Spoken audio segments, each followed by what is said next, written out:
અને હવે અન્ય સમાચારો વિગતવાર જોઈશું। જામનગર જિલ્લામાં વરસાદી માહોલ જામ્યો છે। મહત્વના સમાચાર સામે આવી રહ્યા છે, જ્યાં નવાગામ, ઉમરાળા, મોટી માટલી અને ધૂનમાં વરસાદ વરસી રહ્યો છે। ધોરાજી, સરવાણિયા ગામમાં પણ વરસાદ થઈ રહ્યો છે। કપાસ, મગફળી, ડુંગળીના પાકને નુકસાનની ભીતિ ખેડૂત સેવી રહ્યો છે।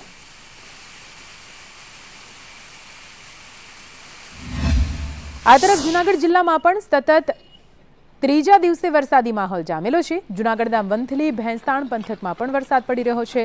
વરસાદને પગલે રોડ રસ્તા પર પાણી ભરાઈ ગયા। ખેડૂતોના મગફળી, કપાસ સહિતના પાકને નુકસાન પહોંચ્યું છે। જૂનાગઢ જિલ્લામાં સતત ત્રીજા દિવસે પણ વરસાદી માહોલ યથાવત છે।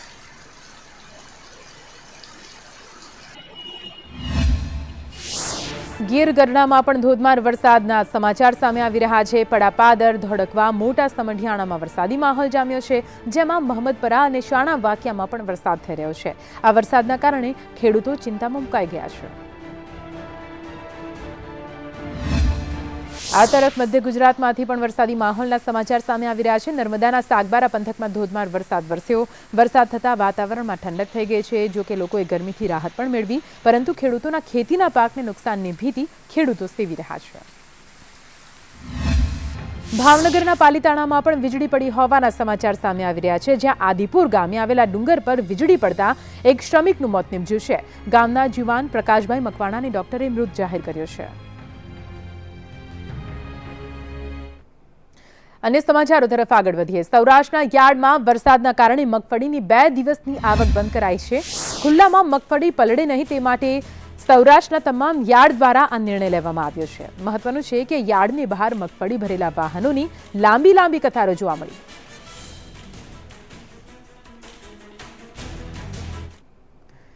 હળવદ માર્કેટિંગ યાર્ડમાં વરસાદની આગાહી બાદ આવક શરૂ કરવામાં આવી છે। 10,000 મણ મગફળી અને 25,000 મણ કપાસની આવક થઈ।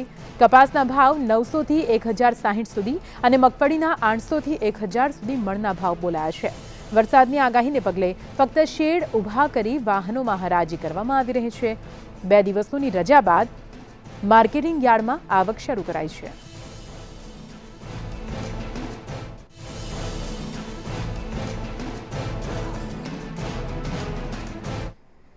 ગીર ગઢડામાં ધોધમાર વરસાદ આવતા ખેડૂતોના પાકને નુકસાન પહોંચ્યું છે। ખેતરો પાણી થઈ ગયા છે અને તેના કારણે મગફળીને નુકસાન થયું છે।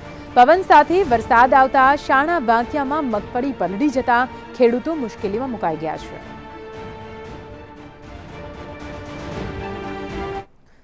ચોમાસાની ઋતુ દરમિયાન તો મેઘરાજાએ જગતના તાતને કંગાળ કરી જ નાખ્યા છે અને હવે જતા પણ રહીને કસર કાઢી નાખી છે। આખા વર્ષની મહેનત પર એવો પાક નિષ્ફળ ગયો છે, જેથી ખેડૂતે જાતે આગ ચાંપી દીધી।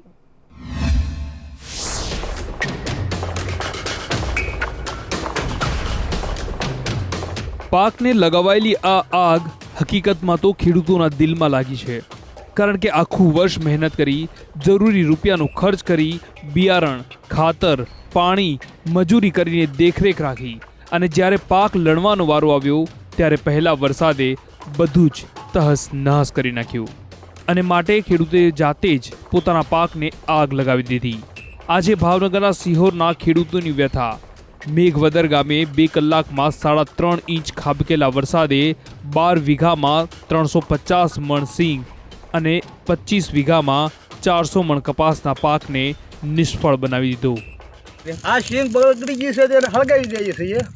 આમાં કઈ સારો લો કે કઈ સિંગ હારી રહે એમ નથી, કઈ માલ ખાય એવું નથી રહે એવું, એટલે હળગાવી દઈએ છીએ। કેટલા વીઘાની હળગાવો છો? આ સિંગ છે લગભગ 10 થી 12 વીઘાની। સિંગની સાથે કપાસનો પાક પણ નિષ્ફળ સાબિત થયો। કપાસમાં જીવાત પડી ગઈ। 25-30 વીઘાનો કપાસ છે, બધો અત્યારે વરસાદના લીધે બધો બગડી ગયો છે। વીણવાનો હતો, વીણવાનો તો બધો જોવો ને લાળિયા જેવું થઈ ગયું છે બધું। હવે આ 10,000 આપે છે સરકાર, 10,000માં અમારે શું બિયારણનું નથી થતું, દાળિયાનું એ બધું ક્યાંથી કાઢવું અમારે? આજ સુધીમાં કોઈ દી અમને કાંઈ અમતી તે વળતર કે કાંઈ મળ્યું જ નથી, વીમો કે કાંઈ। ચોમાસાની વિદાય સમયે પડેલા અનરાધાર વરસાદના કારણે ખેડૂતોને માત્ર ખેતરમાં જ નહીં પરંતુ ખેડૂતોના ઘરમાં પણ નુકસાન થયું છે અને તેનો પુરાવો તૂટી ગયેલા આ ઘર છે। આવક અને રહેણાંક બંનેમાં નુકસાન થતા ખેડૂત નાસીપાસ થયા છે।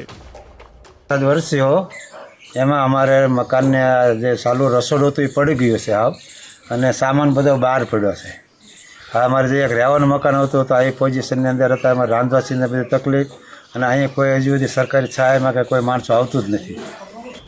ખેતર અને ઘર એમ બંને તરફથી ઘેરાઈ જતા ખેડૂતોને તો પડતા પર પાટું પડ્યા જેવી સ્થિતિનું નિર્માણ થયું અને હવે ખેડૂતો સરકાર પાસે આશ લગાવીને બેઠા છે.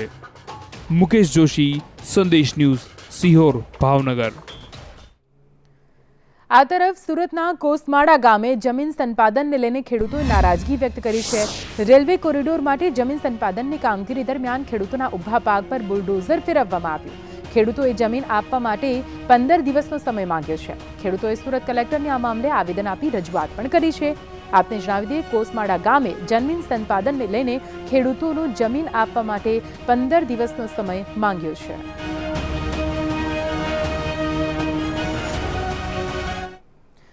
મોરબીના ટંકારાના બંગાવડી ડેમમાં કેમિકલયુક્ત પાણી ભળી જતા ખેડૂતોમાં ભારે રોષ વ્યાપ્યો છે. ખેતીલાયક જમીનમાં દૂષિત કેમિકલયુક્ત પાણી પાકને નુકસાન કરે તેવી ભીતિ ખેડૂતો સેવી રહ્યા છે. ત્યારે દૂષિત પાણી ક્યાંથી આવ્યું છે તે અંગે તપાસ કરવા ખેડૂતોએ માંગ કરી છે.